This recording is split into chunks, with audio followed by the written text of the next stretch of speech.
na suicide-related calls ng National Center for Mental Health mula 2019. Sa datos ng NCMH mula sa 2019 at mahigit 1,300 2020, umakyat sa mahigit 7,000, 6,000 ang suicide-related calls 2021 at 2022. Karamihan sa mga tao na nasa edad 18 at 31, babae, halos kalahati o 47% ay Isang gabing nasa loob lamang ng aking kwarto, iniisip mga bagay na nangyari sa buong araw. Tamad na gumalaw, tamad humarap sa mga tao, tamad kumain, daming tumatakbo sa isipan ko.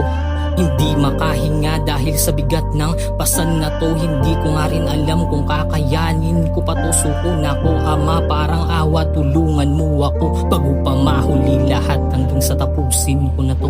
Daming problema sa buhay, problema sa pera, problema sa magulang, problema sa asawa, problema sa pag-ibig, problemang di matatakasan. Kahit anong gawin, wala na rin akong maasahang miski isa na aking malapitang kaibigan. Sa tuwing ako'y dinadalaw ng aking kalungkutan, walang kayang gawin, hindi man lang kayang takasan ng rehas ng problema at tulungan ng kadiliman. Tanging inasahan ng aking hawak sa kamay, tulala sa gilid habang matyagang nag-aantay. Usok ng sigarilyo ang aking tanging pangpakalma, alak naman naging sandalan tuwing ako'y nag-iisa para takasan ng saglit ang mundong mapaglaro. Lumpo na sa problema, wala man ng lakas sa pagtayo. Tinanggal dati na tamis, pinalitan na ng pait. Tinanggal dati na ako't saya sa aking pinagkain. Maraming taong nag-aalangan, nahihiya, natatakot sabihin ang tunay nilang kalagayan at iba't iba ang dahilan. May mga taong gustong i-project, matatak sila na kahit anong problema kakayanin nila. May mga tao na gustong i-project, lahat ay okay sa kanila, lalo na sa kanilang pamilya. May mga tao naman na gustong i-preserve ang imahe ng kanilang pamilya, kaya hindi sinasabi sa iba ang problema dahil ang problema pala ay isang miyembro.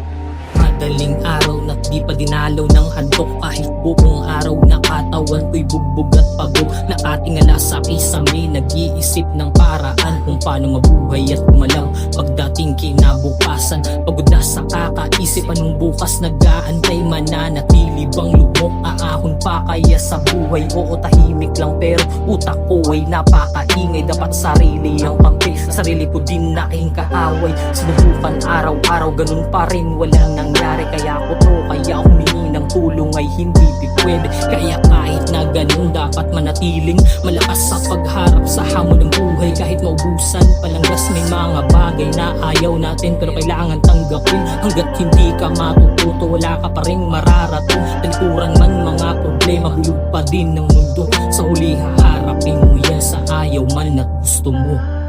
Pag binigay ng Diyos, tanggapin mo.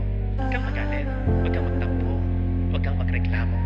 Kung natanggal ka pa rin sa trabaho, kung niloko ka pa rin, kung inaway ka pa rin, kung inargabyado ka pa rin, kung nagkasakit ka pa rin, tanggapin mo. At lagi mong isipin, kung inalaw ng Diyos ito,